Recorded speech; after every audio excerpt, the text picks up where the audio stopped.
Setelah ditutup selama hampir 2 bulan, jembatan Ogan yang ditabrak kapal tongkang pada 6 Juni lalu telah selesai diperbaiki pada akhir Juli lalu dan sudah dibuka untuk lalu lintas kendaraan.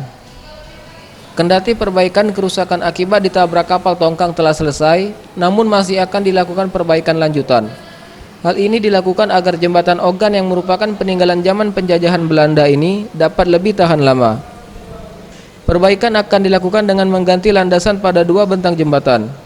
Suwarno, PPK Jembatan Metropolis BBPJN 5 mengatakan, penutupan akan dilakukan setelah landasan yang dipesan telah sampai ke Palembang.